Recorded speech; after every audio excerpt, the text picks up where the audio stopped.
So you're probably wondering what I'm going to talk about with regards to the title of The Furry Fandom is Changing. What does change mean with respect to the furry community? What am I even going to go into? Is it going to be the drama? Am I going to say, oh, the furry fandom used to be better or worse back then? In some ways, it has or hasn't, but that's all subjective. Because truthfully, I'm changing too. I can't keep doing the same thing forever, let alone doing YouTube full-time forever, which, hey, I'll take what I can get. If I can still do this, it's pretty cool. There are some quirks or personalities or things that I enjoyed doing in years past that I no longer enjoy doing now, or it just doesn't feel the same to be doing it now versus then. Whether that's the old character still videos that I used to do with the whole furry things series, the cute and fluffy adorable things in the furry fandom. And truthfully, trying to do that intro again really hurt me a little inside, so we're never doing that again. You got that one take?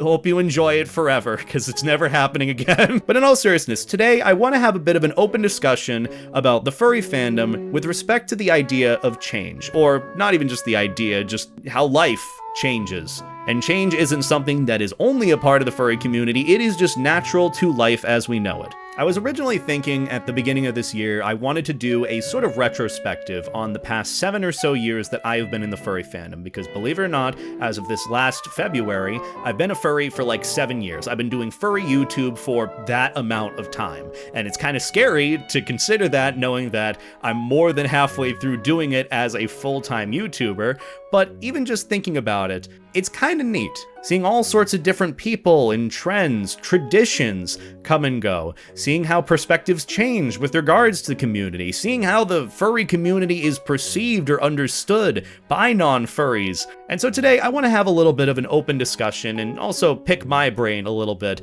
and kind of make use of that philosophy focus that I had in college, which, fun little fact for those that don't know, when I was going for my undergraduate degree for mechanical engineering, my bachelor's of science degree, I had to choose a focus for whatever humanities that I was going to do, because, it helps round you out as a person. You go and take like poetry or English, history, and I picked up this environmental philosophy class where the teacher was kind of a nut job, but he was hilarious and really fucking smart, and I loved learning everything he had to offer about like the environment and how to some extent the planet is decaying and we're just abusing the fuck out of it as people. And I really liked this idea of philosophy, of just the human way of thinking, life itself, and just the bigger picture outside of the things that we focus upon, whether it's in our everyday life or the very non-meaningful bits of furry drama that we see on Twitter. And so that's why I want to do this video discussing change in the furry community.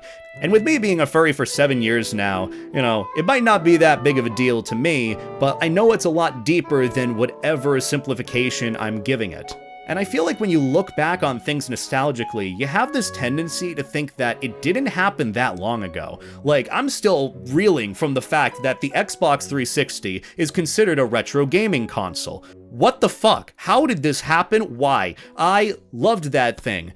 And that's why I want to have this open discussion today. It's not going to be formatted in the sense of me starting back at like 7 years ago of being a furry, but more in the sense of just discussing in general how things have changed. There's a lot of things that I need to edit out from this video, such as this. So you're probably wondering what the hell I'm going to talk about today with regards to the subject of change.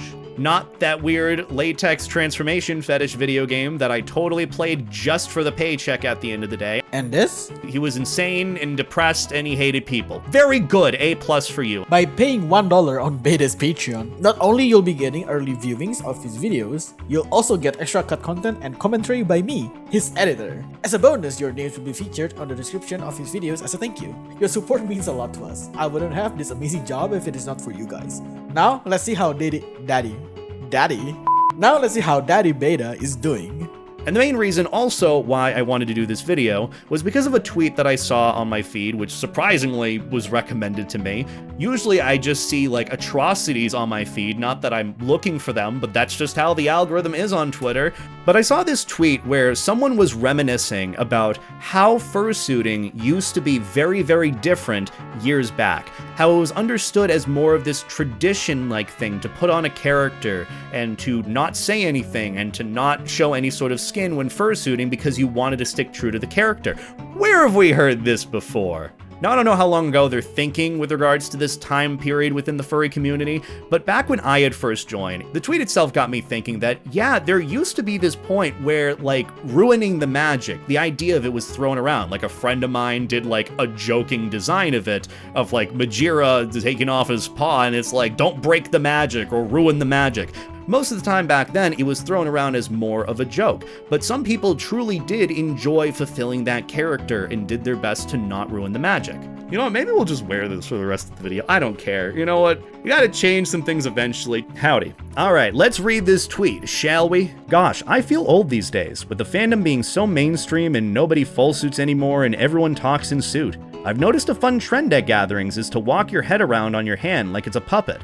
Lol, silly kids and their crazy new finagle ways. I gotta stop this, I'm taking off the hat. It's hot in here too. And to some extent, I can vouch for this. I might not have been there fully when the furry fandom had more, I guess, traditions of folks wanting to stay in character or put on some character when fursuiting. And the example that they used of not talking in suit is something that many fursuiters I feel like used to do, and some do still now. The whole process of not talking and using your hands and body movements to convey whatever message you're saying is pretty cool. And I feel like it's something that a lot of fursuiters back then, and this might have been like 2015, maybe earlier than that, ended up wanting to pursue with regards to their characters. And it's true to some extent. Things have changed so much drastically now. Not just even the tradition or practice of fursuiting, but like what the idea of a fursuit means to people. Like, yeah, it might be a form of self-expression at the end of the day. That has its intrinsic meaning of being able to put yourself out there and express yourself through this fluffy animal character.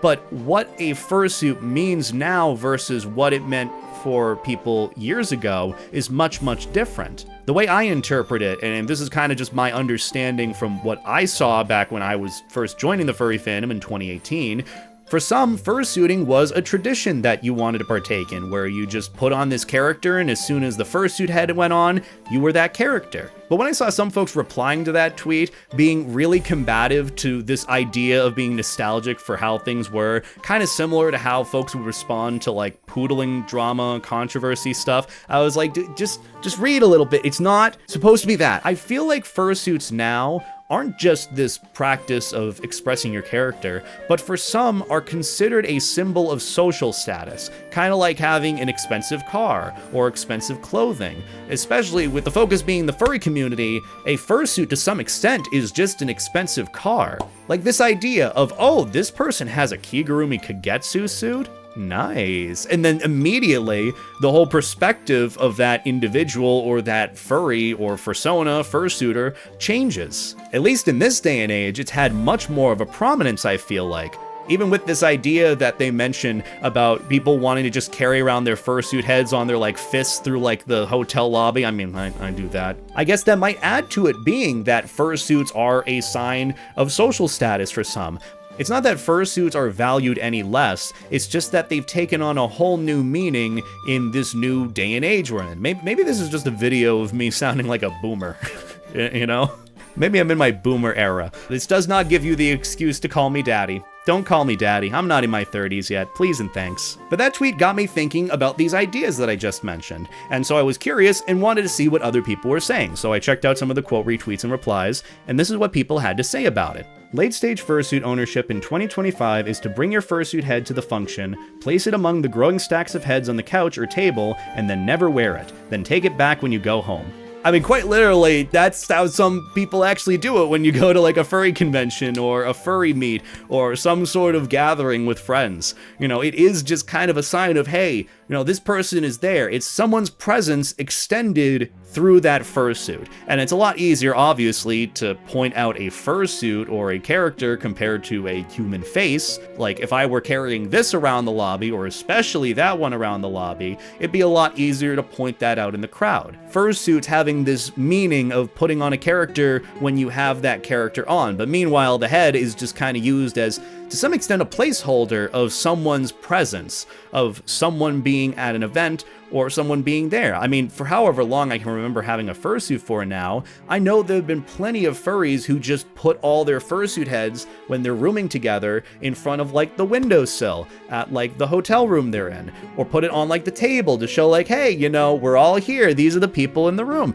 And that's why I don't think the value of fursuiting or fursuits in general has gone down. I mean, quite literally, the value of them has gone up in terms of monetary value, but in terms of our own value, of how we see these big fluffy animal characters and see them as either extensions of ourselves, or I guess a more treasured thing of putting on a character, kind of like a mascot. But in time, the whole tradition of once was is being practiced less and less, or at least, you know, the kids, the hip with the kid thing to do is to not really wear your fursuit head. And you know, that's okay. It's no one is ever saying, you know, you should feel bad about not wearing a fursuit, or you should be forced to do it a certain way. That's not what anyone here is saying, or what I'm saying. But again, it just goes back to the point of how things have changed, whether we might like it or not, and it's changed in ways we never really expected until we took the step back to look at it. And so that tweet and the quote retweet from Arctic Dalmatian was how I ended up even thinking of this video in the first place, this whole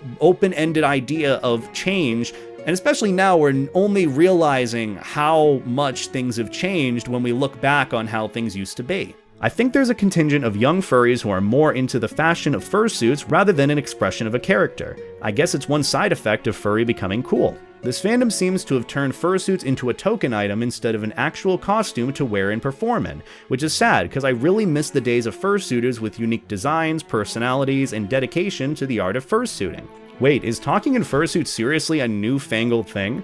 Like, was being mute seriously that common back then? I loved talking in suit and being all in character. It used to be extremely taboo to talk in suit. Anything that you did that reminded people there's a human under the suit was considered breaking the magic. Not gonna lie, don't bring this shit back because I remember going to a con with a partial when I was 18 and 19 and being told I wasn't a real fursuiter by an older furry because it wasn't a full suit. I don't fit in my full suit anymore and I'm trying to lose some weight before I make a new one. I still don't talk in suit though. Becoming your character as a fluffy animal is so much fun. Depends on the crowd, but if you can fully be yourself in an interactive crowd, it's such a wonderful feeling. But times have changed, and it's now more of a status symbol. Standing, talking, showing head, it's just boring. I make a consistent effort to full suit for at least half of the time I'm at every con. To be honest, I can totally understand those who prefer partialing because full suiting is a major commitment in terms of time and planning. Also, fursuits are expensive. The new gens do and will want full suits though, just give it time. They go in a pile on the couch. I mean, yeah, I do that too.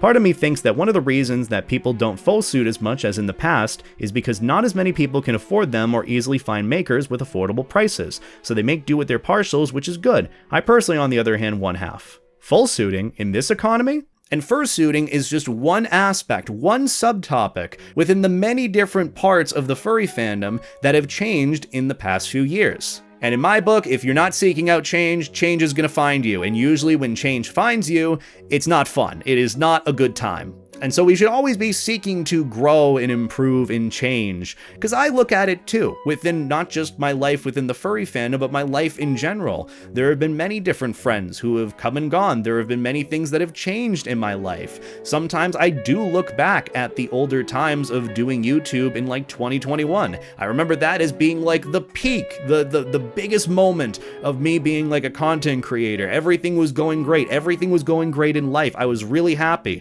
And I look back on that, I'm like, I gotta recapture that energy. How do I get back to that point? And it's one of these things where you will never be able to get back. You have to just keep going forward and look for that new exciting thing where you can capture that excitement again, because the more you yearn for the past, the more you yearn for things that were before, the more you're missing out on the new, amazing, exciting things that are going to happen, or might be happening now. I know it's an understatement to say that the furry fandom has grown tremendously in the past however many years, especially after COVID and lockdown and all that. And it really does suck that there's no actual metric that can be taken to see how many people are furries or how much the furry fandom has grown outside of just convention attendance year after year. I guess for an example here from what someone told me, Texas Furry Fiesta back in 2012 had around 1,200 attendees. However, the con in 2024 had around 8,000 attendees, and since then it has changed through 3 different hotels to accommodate for the amount of people wanting to go to these events. For the good of it, furry conventions are growing, they're not failing, and that's good. You don't want to see conventions fail or go away. There are more people who want to participate in the furry community actively in IRL. They're willing to travel across the country, through different countries at times, just to go to these conventions and experience the community. The downside to it, it's growing at a rate that might not be able to keep up with the amount of people that want to attend. A lot of the bigger cons have become higher demand. Going to Midwest Fur Fest or Anthrocon or Furry Week in Atlanta is a lot harder now than it used to be years back. Many different people have come and gone, friend groups, friendships have come and gone in the times of furry first starting. There are plenty of friends who I used to know back in 2018 who I was really close to, who I'm not close to now. And that happening wasn't necessarily a bad thing, it just happened with life. Things moved on and people changed. Even with respect to furry content creation or YouTube per se, I'm sure there are people that look back at like the 2017-2018 era as like the golden age of furry YouTube. There's also the change of furry YouTube and other social media platforms flourishing with all sorts of content creators and furries who just want to create whatever they want. There are furry YouTubers who make fursuiting content. There are furry YouTubers that make commentary content like me. There are those that focus almost entirely on VR chat. And I'm not even mentioning like the Twitch side of things. The amount of furry Twitch streamers is insane now. I'm not even assessing the whole social media part of it. That's something I want to briefly touch on, and I'll do so real quick. Furry social media has changed drastically. We used to have things like Howler and Bite, and now we have like, yeah, Bark. You got like Bark now. Even with regards to furry spaces on social media, you have furry TikTok and Instagram, of course, but furry Twitter, as much as it's kind of existed from the time that even I had joined the furry fandom, it has changed so much in the vibe and atmosphere. That's why you have now things like Furry Blue Sky becoming more of a prominent thing, because to some extent, those that existed primarily on social media back during the times when it was a different vibe, and for me, the vibes were a lot more immaculate and welcoming back in like, I'd say 2018 to 2019, and then 2020 going forward. Furry Twitter has been a volatile, toxic environment. Just like this video, you know, even though my job to some extent is to like try to get you to keep watching further with all these flashy edits and zoom-ins and changing between my face cam and whatnot, I really could give less than a shit. If you enjoy what I do, you enjoy what I do, and that means a lot to me. An example of another change that has been, I feel like, due to the growth of the fandom has been that controversy and drama is pretty much on the daily at this point on social media. The wheel of drama spins faster and faster, I feel like, compared to how it did years ago. It's thinning the lines between, I feel like, furry having its own problems and people saying, oh, this is a furry problem, when in reality, some of these problems have just been people problems for years now, but it's just becoming more of a visible thing because there are more people. And so obviously, when you have more people in a space, there are going to be more problems naturally. It doesn't make it exclusively a furry problem either. One change that I've seen recently with regards to even fursuit making, as much as, you know, fursuit prices have gone up, to some that might argue that that's a bad thing, the quality of fursuits has gone up drastically. The types of fursuits that you see, the materials used, you got 3D printed fursuit heads, you got all sorts of mechanical things and lights included in them. You have like protogen fursuit heads pretty much everywhere now, people making their own at this point because of how accessible it is and how easy it is for some to put it together. The whole essence of fursuiting for some, or making a fursuit, the extent of self-expression and creativity has changed drastically in a good way. I would say as well a plethora of artists in the furry community. Granted, the downside might be a lot of, I guess, competition if you think about it, but that's not really a good way of viewing things, I feel like.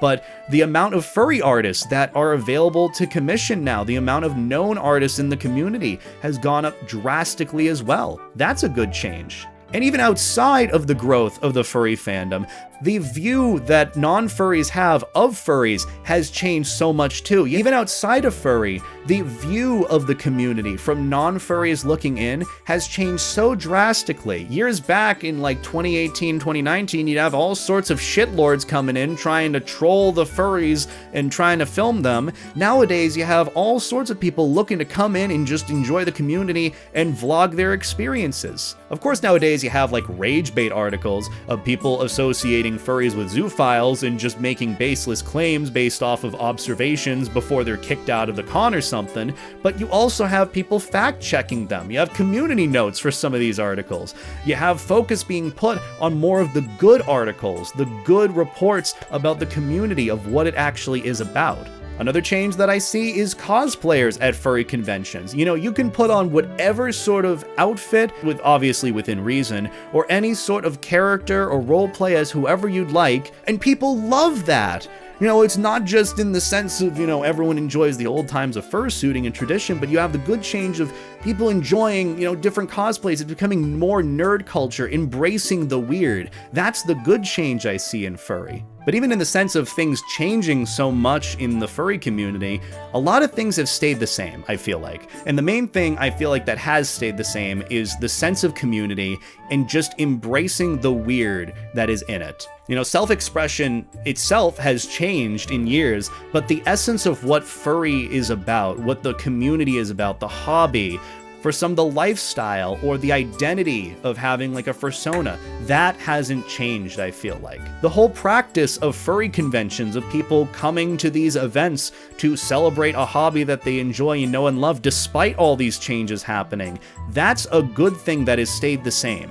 You know, as much as I've changed in the type of content that I make, you know, I've gone from character still, furry things videos, to stream highlights, to random rants, to in-depth videos about drama, to just this. All of it has been, at its essence, whatever I'm doing. The one thing that stayed the same is me doing it, or the fact that this is all based around commentary about me wanting to talk, express my feelings, and just kind of have this vibe of like I'm around a campfire or something, I'm just telling a story or talking about how I feel. And that, for me, is the one thing that stayed the same despite me changing. And so that's sort of the lesson here. As much as things change, they still stay the same. And the one thing that I can recommend is to embrace change, to look for new change. And something to absolutely not do, which is something that I have had the folly of, is focus on the good times of before. Because I will admit, I do miss some of the good old times of making YouTube videos with Majira or Kyle. I miss the good old days of going to cons with all my close friends and vlogging them. I miss the good old days of how I thought in 2021 I was doing the best as like a content creator and YouTuber and streamer. And sometimes I yearn for those days because, quite frankly, it was more successful and things were more stable and I had disposable income. But it's more of the point that like I can't go back to that. I can only keep moving forward. And the more I look back at what once was, the more I'm missing out on opportunities and things that I might be able to enjoy now. And the best example that I can think of this is my life wasn't going well and I was really hyper-focusing on it. And then I had an opportunity, I was invited by a friend to join them in their room at Megaplex.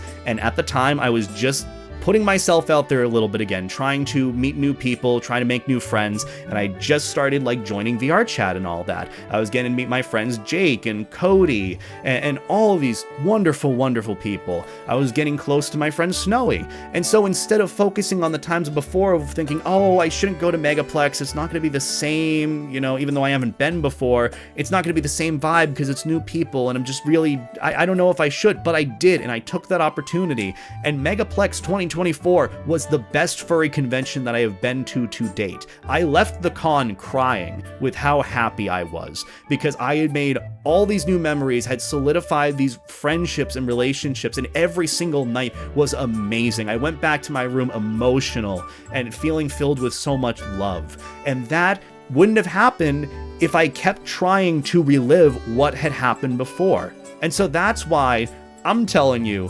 please look for the new opportunities in front of you and keep moving forward. But I guess my lesson here is open up yourself to more experiences. Understand that things are changing and new, and it not always has to be a bad thing. You know, having an open mind with some of the things you know and learn can lead to meeting some amazing new people or having some amazing new experiences. And that's what's helped with me with regards to even doing YouTube in the first place, you know, experiencing life, getting new ideas for videos, for content creation, and doing everything else that I have. But even in the sense of just experiencing the furry community, it's been a lot more than just that. And I'm glad that I've been able to put myself out there and have these new opportunities. And that's why I recommend you do the same too. But that's pretty much the rant or ramble that I wanted to go on for about an hour and a half now. So on that note, thank you all for watching. I'm not going to tell you what to do, but you can do the thing, leave a like, leave a comment about your thoughts and all that if you want to. I appreciate the support regardless, and I appreciate you watching up to this point, especially in a video that I feel like I haven't really had a moment like that where I've just kind of rambled on for a good long bit. So that's pretty much it, you know, I just rambled on for a little bit. I don't know if this really answered any of the questions about change within the furry fandom, but change is inevitable. It's gonna happen, and I think where furry is going, change is going to be good. So keep embracing it and keep supporting the community that you love, because even though things might change, the one thing that stays the same is that we're all weirdos who want to enjoy our hobby at the end of the day. So that's really it. Either way, I have nothing else to promote and nothing else to ramble on about, so I'm gonna go and open my window, turn on a fan because it is hot as fuck in here, and I'm gonna get on VR chat. So hopefully you all enjoyed, have a good night, take care, life stay jacket, treat people like people, and that's about it for me. Have a good night, guys.